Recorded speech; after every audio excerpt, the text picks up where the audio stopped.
I'll start with my overreaction. Your overreaction.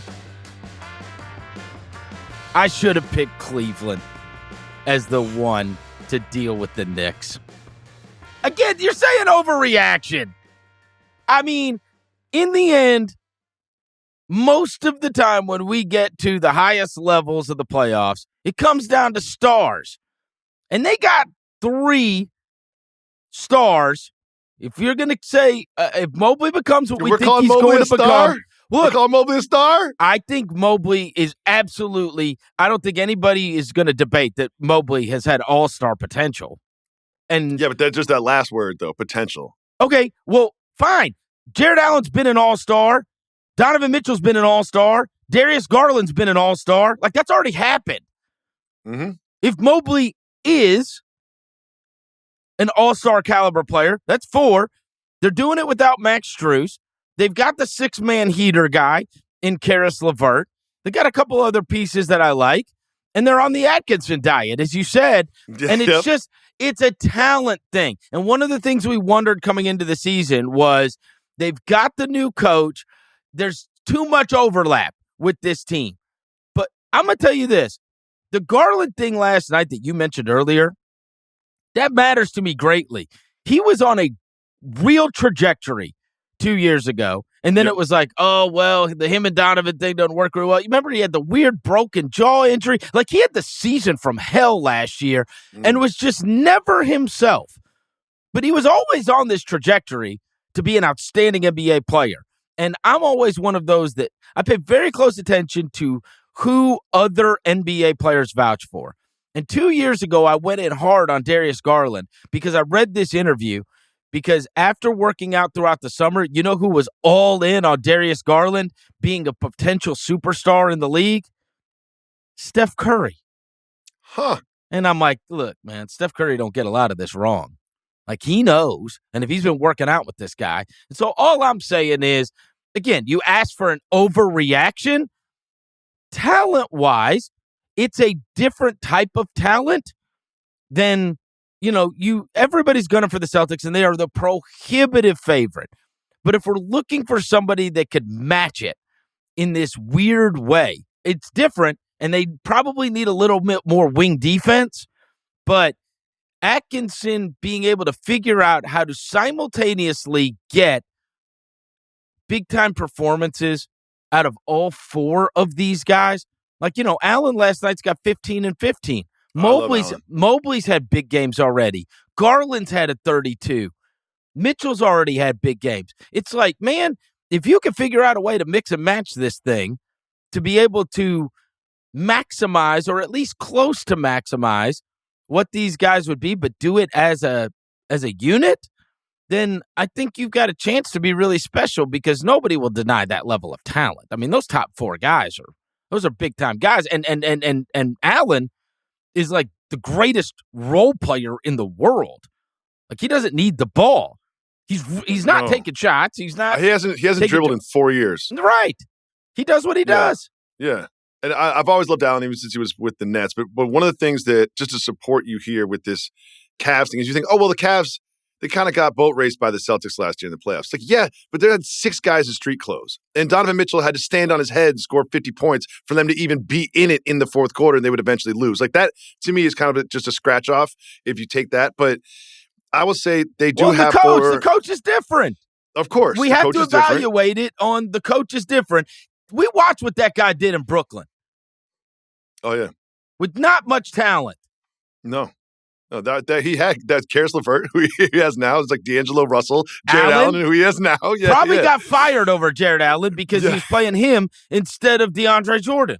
As he should have. But there's one piece to this that I just want to put on top is Donovan Mitchell has the potential to go nuclear in any game, especially in the postseason. We've seen it ever since the bubble with him and Murray going back and forth. Like, Donovan Mitchell is, I would say that there's Garland, Mobley, and Allen. You call them all-stars or all-star potential or whatever. It's like, sure, but they don't have that I can be the best guy on the floor and score 50 and get through double teams and slide through pick and roll blitzes and just be sort of a superstar the way that Donovan Mitchell can. And you kind of need someone like that if you're going to make the NBA Finals.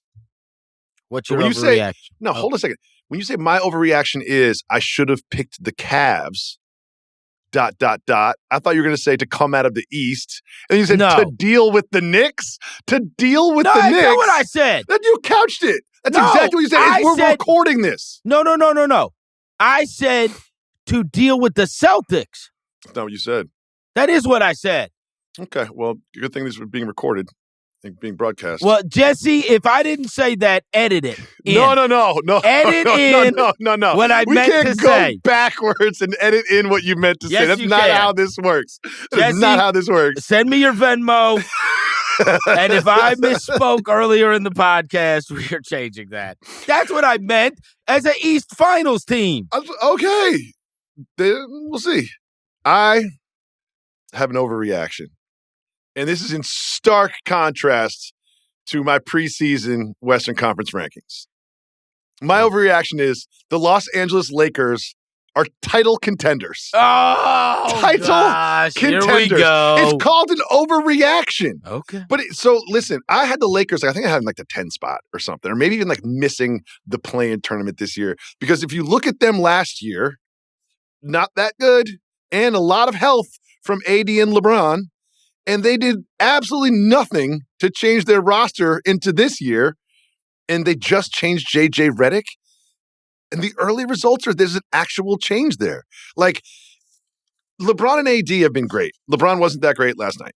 I mean, he really was. He was first sort of like, oh, okay, maybe he is 39 game last night. But the Rui Hachimura of it all, like, I've been waiting for Rui Hachimura to be Rudy Hachimura since he was like on the Wizards. Swing, MF. Swing. Verno, if you don't know, during the Kings game, LeBron James was absolutely just like, couldn't miss a shot. Could not miss a shot in the fourth quarter. And Rui took a contested 2 instead of swinging to him. And LeBron, it was caught by the mic saying, swing. I've made 10 in a row. Swing, MFer. One of the best moments of the season so far. But Rui has gone 1 for 4 from 3, 2 for 4 from 3, 2 for 2 from 3, and 3 for 3 from 3. He's made his last 5 3-pointers, like over 2 games. And Austin Reeves, you remember when they were running through Austin Reeves 2 seasons ago in the playoffs? It was like LeBron would be like in the corner and they'd like be using Austin Reeves. And I was like, what is happening? How is this even a thing? And last year, Austin Reeves sort of had a down year, but he's been excellent. Like the Lakers look together. They look like cohesive, and I'm going to give JJ Redick some credit. They look different than last year, and it's the exact same players. They do look different than last year, okay? I'm already a little fatigued of the JJ Redick locker room speeches, JJ Redick in the huddle, look at how different this is than Darvin Ham. Let me explain to you something about JJ Redick, who I'm not dissing. The guy, the reviews are good thus far. No way around it, okay? And they do look different as a team. But JJ Redick did not have to do something extraordinary to be in this spot. He just had to not deal with the foolishness that was last year. They made the West Finals. And Darvin Ham came in and said, we're not playing Russell and Reeves together. Oh, yeah, I'm playing Taurean Prince until the wheels come off. Oh, yeah, like, what the hell are you doing? Like, in retrospect, it's like, hey, here was a team that just made the Western Conference Finals. Here's the starting lineup that had that level of success. Now I'm going to put friggin' Taurean Prince in there instead. Dude, there's a quote from Rui Hachimura. This isn't rocket science. He said, Rui Hachimura said, quote, we have a system now to kind of play and build around AD and LeBron. End quote. I mean, this isn't rocket science. Like, if you got we that have job. a system now to build around LeBron and AD. Hey, if you were good, like if you got that job and you said, okay, let me look at, because, they say Redick's a big analytics guy, right? Say, let me look at the analytics. When were we good? Well, it actually says when we have these 5 players on the court. Oh, you mean the starting lineup from the Western Conference Finals that we abandoned completely last year? It's a great counterpoint. Genius. Have you seen this, Verno? Have you seen the JJ Redick at the car wash thing? No. He's I don't even. This might be AI or something, but he's at the car wash with a laptop grinding tape as he's going through the car wash. Okay. That's too much. That's too much. I don't want my coach doing that. Where do we draw the line? Enjoy the car wash, coach. Let's chill out. Work-life balance, coach. Just chill out. It's Los Angeles. Smoke a joint. Relax.